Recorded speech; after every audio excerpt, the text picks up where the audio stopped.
عبادت کی ایک روح بتائی حضور نے، لب لباب کہیے اس کا، وہ کیا ہے؟ دعا۔ الدعاء مخ العبادہ، الدعاء هو العبادہ۔ حضور کی یہ دو احادیث بہت سادہ، بہت مختصر۔ دعا ہی عبادت کا جوہر ہے۔ مخ کہتے ہیں ہڈی کے اندر جو گودا ہوتا ہے وہ مخ ہے۔ گودا جو ہے عبادت کا وہ کیا ہے؟ دعا۔ توحید فی الدعا کیا ہے؟ صرف اللہ کو پکارا جائے گا۔ اور شرک فی الدعا، جس کو بھی پکاریں گے آپ مدد کے لیے اس کو آپ نے معبود بنایا ہے، کسے باشد۔ یہ مسئلہ سمجھ لیجئے، لا تدعو مع اللہ احدا، اللہ کے ساتھ کسی کو مت پکارو۔ حضور نے فرمایا کہ جوتی کا تسمہ بھی مانگنا ہو تو اللہ سے مانگو۔ اللہ نے تو دروازہ کھولا ہوا ہے، جو چاہو مانگو، کسی اور سے مت مانگو۔ دیکھیے ایک علمی مسئلے اور ہوتے ہیں، یہ جو روحانیات کا معاملہ ہے، عالم ارواح میں کیا صورت ہے، ارواح صرف کہیں اللہ کے پاس کسی کولڈ سٹوریج میں ہے یا اس کا اس دنیا سے بھی کوئی تعلق ہے، یہ علمی مسائل ہیں۔ فرض کیجئے اس وقت کوئی ارواح یہاں موجود ہو، فرض کیجئے، میں اس کا انکار نہیں کروں گا، ہو سکتا ہے کہ ہو سکتا ہے کوئی روحانیت والا شخص بتا بھی دے کہ ہاں فلاں کی روح موجود ہے، ہوگی بھائی، اسے نظر آتی ہوگی، ٹھیک ہے۔ یہ بھی ہو سکتا ہے کہ کوئی شیطان جن ہو اور وہ دھوکہ دے رہا ہو کہ میں فلاں کی روح ہوں، ہو سکتا ہے کہ نہیں؟ لیکن یہ بھی ہو سکتا ہے، وہ بھی ہو سکتا ہے، مجھے اس سے بحث نہیں۔ مجھے جس سے بحث ہے وہ یہ ہے کہ مجھے پکارنے کی اجازت نہیں ہے۔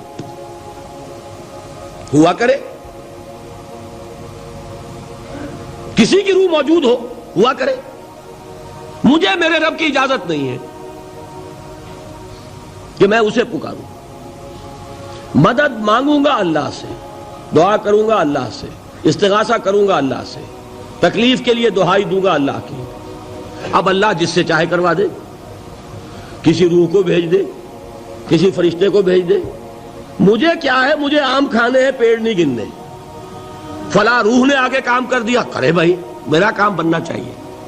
اور فرشتہ آ گیا، اس نے کام بنا دیا، کرے، مجھے کیا غرض ہے اس سے، میرا کام بننا چاہیے۔ میرا مسئلہ یہ ہے کہ مجھے پکارنا ہے صرف اللہ۔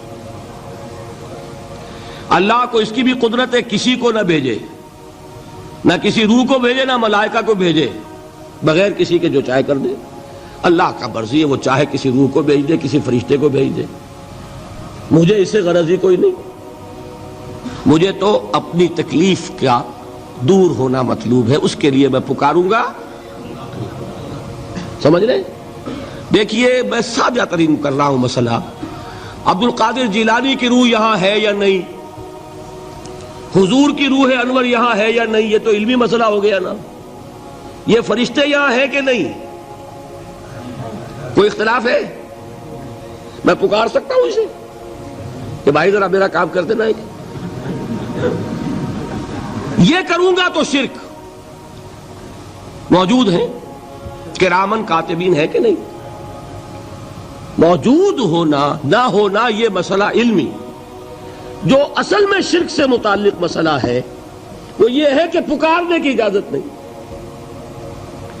دیکھیے حضور کی ایک حدیث ہے، اور یہ ایک ہمارے لیے خوشخبری ہے۔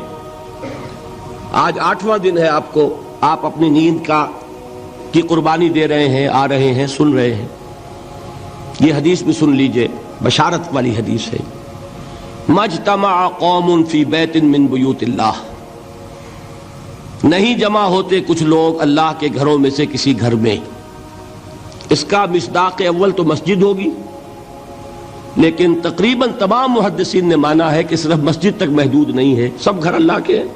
یہ جگہ کس کی ہے؟ تو عام ہے یہ چیز، لیکن مسجد کا ہوگا تو وہ مصداق اول ہو جائے گا۔ مجتمع قوم فی بیت من بیوت اللہ یتلون کتاب اللہ ویتدارسونہ بینہم، کام کیا کر رہے ہوں کہ اللہ کی کتاب پڑھ رہے ہوں، وہ سمجھ رہے ہوں، سمجھا رہے ہوں، تو کیا ہوتا ہے؟ الا نزلت علیہم السکینہ، ان پر اللہ کی طرف سے سکینت کا نزول ہوتا ہے۔ وغشیتہم الرحمہ، رحمت خداوندی انہیں ڈھانپ لیتی ہے۔ وحفتہم الملائکہ، فرشتے ان کے گرد گھیرا ڈال لیتے۔ وذکرہم اللہ فی من عندہ، اور اللہ ذکر کرتا ہے ان کا ملائکہ مقربین کی محفل میں۔ دیکھو تم کہتے تھے یہ انسان بڑا گھٹیا ہے، میرے وہ بندے اس وقت میرے گھر میں جمع ہے صرف میرے کلام کو سمجھنے کے لیے۔ اللہ فخر کرتا ہے، ذکر کرتا ہے اللہ۔